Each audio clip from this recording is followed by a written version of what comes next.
नमस्कार दोस्तों, daily GK की करंट अफेयर क्लास में आपका स्वागत है। आज है 20 जून और 20 जून से रिलेटेड जो भी इंपॉर्टेंट क्वेश्चन होंगे वो आज हम इस वीडियो में देखेंगे। दोस्तों, ये वीडियो आपको आने वाले कॉम्पिटिटिव एग्जाम के लिए बहुत ही फ़ायदेमंद है। तो अगर आपको वीडियो पसंद आए तो लाइक, शेयर एंड सब्सक्राइब जरूर कीजिए। आइए चलते हैं पहले क्वेश्चन की तरफ। किस पेमेंट बैंक ने MSME कार्यबल के लिए सुरक्षा वेतन खाता शुरू किया है? तो इसका सही आंसर होगा option A, Airtel payment bank. अगला क्वेश्चन देखते हैं। हाल ही में किस देश में आयोजित द्वितीय विश्व युद्ध के 75वें विजय दिवस पर भारत अपना सैन्य दल भेजेगा? तो इसका सही आंसर है ऑप्शन डी, रूस।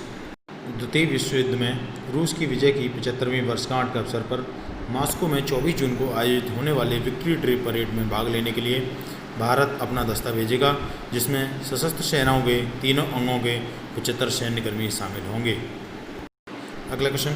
किसे 75वीं संयुक्त राष्ट्र महासभा का अध्यक्ष नियुक्त किया गया है? इसका सही आंसर होगा ऑप्शन ए, वाल्कन बोचके। अगला क्वेश्चन। हाल ही में किस राज्य सरकार ने एयर वेंटी ऐप लॉन्च किया है? इसका सही आंसर होगा ऑप्शन सी, महाराष्ट्र।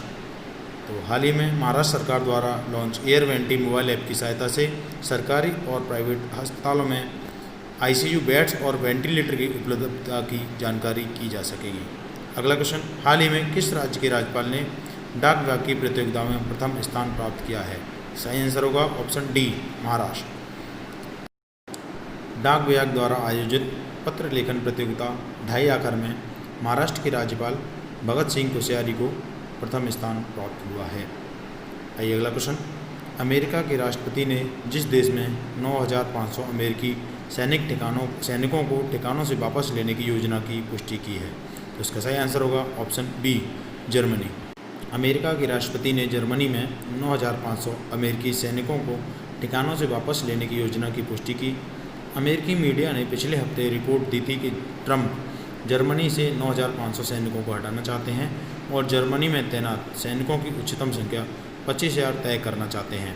ट्रंप के बयान तक अमेरिकी सरकार ने इसकी औपचारिक तौर पर पुष्टि नहीं की थी।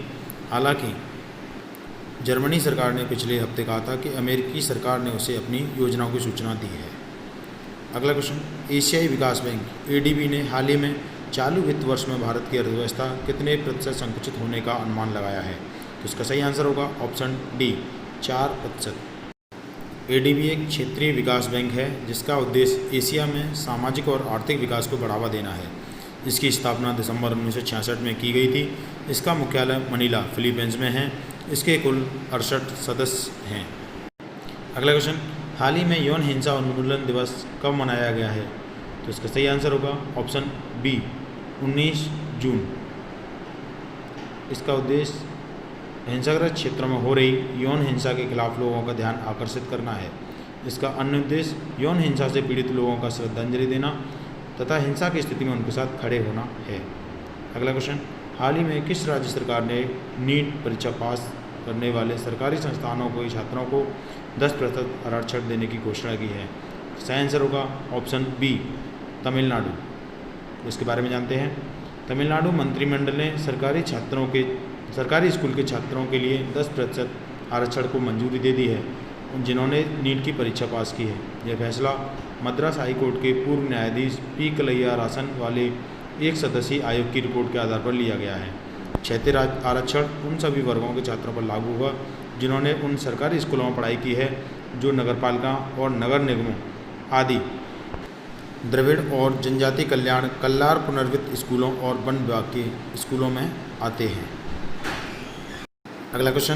क्रेडिट रेटिंग एजेंसी फिच ने 8 साल में पहली बार किस देश की GDP ग्रोथ नेगेटिव रहने का अनुमान लगाया है? सही आंसर होगा option C, Bharat. Credit rating agency Fitch ने 8 साल में पहली बार भारत का आर्थिक परिदृश्य स्थिर से घटाकर नकारात्मक कर दिया है। रेटिंग एजेंसी ने कहा कि कोविड-19 महामारी ने देश की आर्थिक वृद्धि की संभावना को कमजोर किया है। फिच से पहले मूडीज ने भी इस महीने की शुरुआत में देश की रेटिंग को कम करके सबसे निचली निवेश श्रेणी Baa2 में रख दिया था। फिच का अनुमान है कि देश की अर्थव्यवस्था में 31 मार्च 2021 को समाप्त होने वाले वित्त वर्ष के दौरान 5% का संकुचन आएगा। फिच ने इससे पहले साल 2012 में भारत की अर्थव्यवस्था का प्रदर्शन स्थिर से घटाकर नकारात्मक किया था। दोस्तों आपको वीडियो कैसा लगा, आप इसे लाइक, शेयर एंड सब्सक्राइब कीजिए। अगर आपको वीडियो अच्छा लगा हो, आपकी कोई क्वेरी हो तो आप मुझे कमेंट बॉक्स में कमेंट कर सकते हैं। धन्यवाद।